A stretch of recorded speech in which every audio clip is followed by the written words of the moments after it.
শাড়ি পরেছে, ওই যে ভিডিও করছে। দেখো রিং লাইটটা ভেঙে গেছে, কত কষ্ট।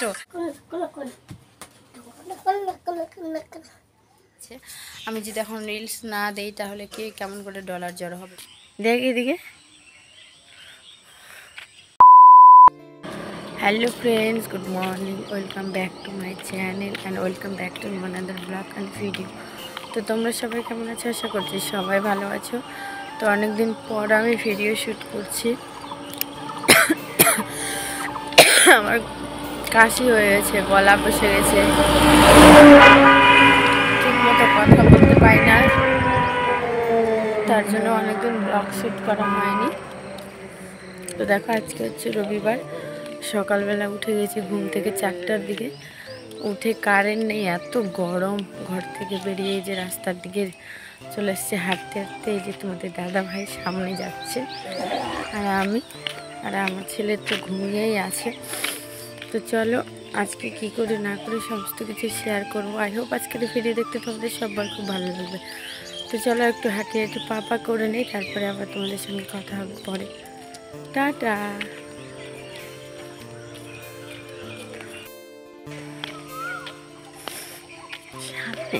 আগে যাচ্ছে, আমি পরে পরে ভিডিও করছি।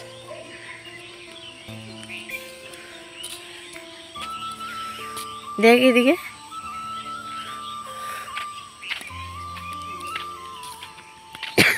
যাই হোক, তারপরে হচ্ছে হাঁটাহাঁটি করে চলে এসেছিলাম। অনেকক্ষণে এসে আমি ব্রাশ টাশ করে নিয়ে ছেলেকে স্কুলে দিয়ে মানে ওর বাবার সঙ্গে পাঠিয়ে দিয়েছিলাম। না সরি, আমিও গিয়েছিলাম, ভুল বললাম। যেহেতু আজকে মঙ্গলবার, আজকে আমি ভিডিওটা এডিট করছি, আর এটা হচ্ছে রবিবারের ভিডিও।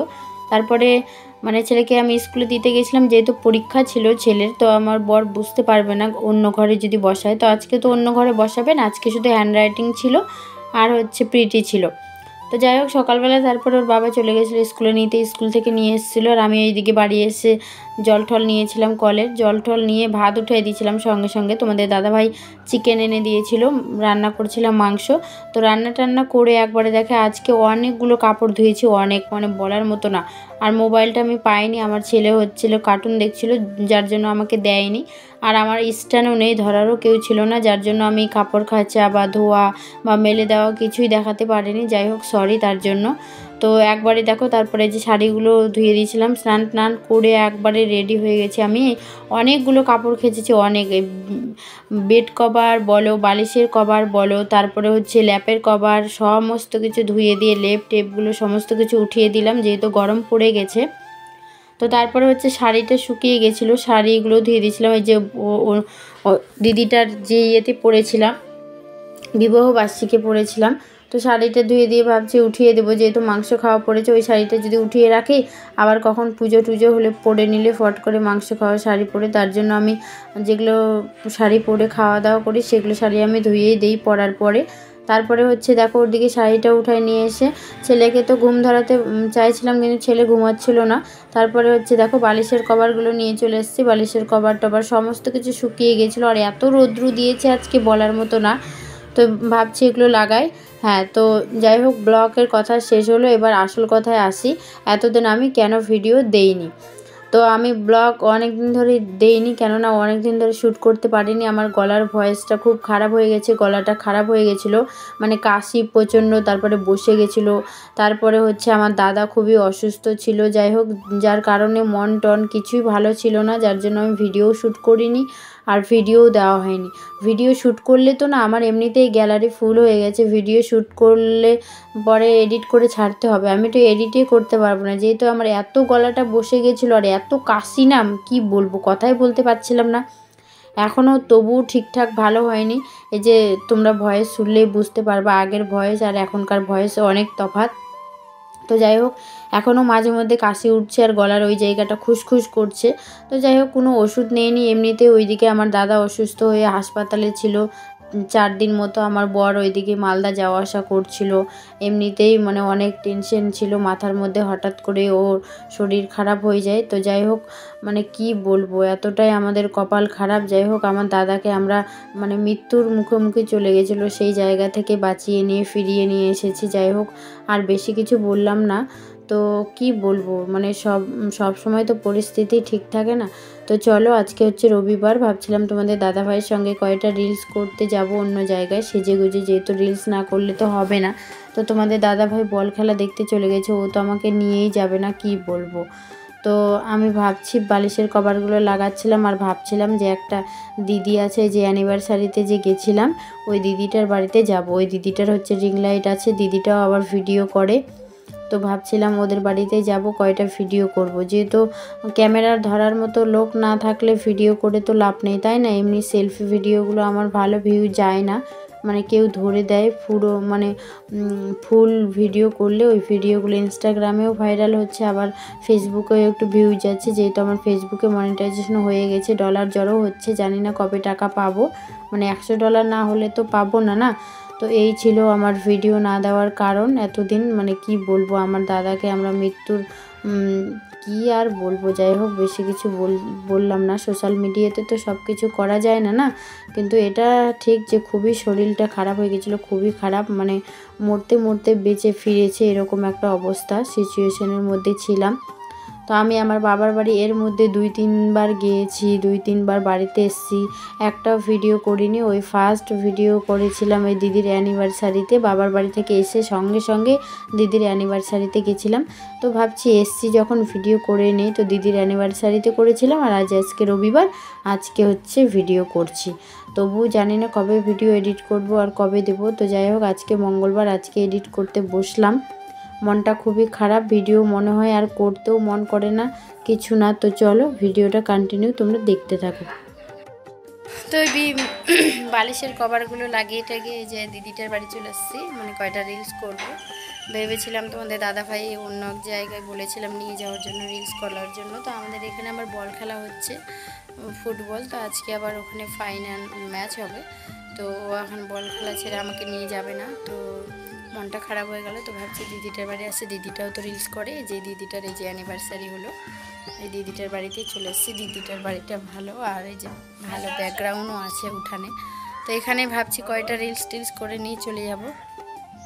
তো আবার আমার ছেলে বল খেলা দেখতে গেছিলো, আবার আমি যখন টোটোতে উঠি তখন আবার বাবা ছেলে এসে হাজির। তো ওকে নিয়ে আসলাম, এই যে এই উঠানেই করব রিলস। দিদিটা এখন থালা মারছে, ও করবে, ও রেডি হবে, শাড়ি পরবে, আর আমি হচ্ছে জামা নিয়ে এসেছি, দুটো জামা পরেই করবো। ভেবেছিলাম শাড়ি পরে যাব তোমাদের দাদাভাইয়ের সঙ্গে, সেটা আর হলো না। তো চলো এখানেই করি, কয়টা রিলস না করলে তো হবে না না। আমার যেহেতু ফেসবুকে মনিটাইজেশন হয়ে গেছে, আমি যদি এখন রিলস না দেই তাহলে কি কেমন করে ডলার জড়ো হবে বলো। আর $100 না হলে তো টাকা ট্রান্সফার হবে না ব্যাংকে। তো ডলার জড়ো যখন হচ্ছে, এতটা সুযোগ পেয়েছি, তাহলে কেন হাতছাড়া করব। আর আজকে রবিবার, আজকে যদি আমি না করি তাহলে তো আমি এক সপ্তাহ আর করতে পারবো না, যেহেতু আমি দোকানে চলে যাব, দোকানে তো আর সেরকম ভিডিও করাও হয় না। আর তার জন্য ভাবছি আজকে রবিবার, আজকে অনেক কয়টা করে নেবো, এক সপ্তাহের মতো আবার সামনে রবিবারে করবো, এরকম করেই করতে হবে। দেখি তারপরে যখন ফেসবুক থেকে টাকা পাবো বা পাওয়া শুরু করব, তখন ভাবছি দোকানটা ছেড়ে দেবো। আর পারছিও না, মানে যেতে যেতে না পুরো ক্লান্ত হয়ে গেছি, খাসতে গেছি, মানে শরীরের দিকে দেখা যাচ্ছে না, শরীরটা এত খারাপ হয়ে গেছে, ঠিক মতো খাওয়া নেই, কিছু না। তো চলো, এই যে দেখো এটা বাড়ি, সুন্দর বাড়ি এদের, মানে কি বলবো, অনেক বিশাল বড় বাড়ি। এরকম আমার যদি বাড়ি হতো না, কি বলবো। যাই হোক, ভগবান করে কবে হবে। আমাদের বাড়ি তো মাটির বাড়ি, আর সেরকম কোনো ব্যাকগ্রাউন্ডও নেই যে রিলস করব বা ব্লগ ভিডিও শেয়ার করব। তো চলো,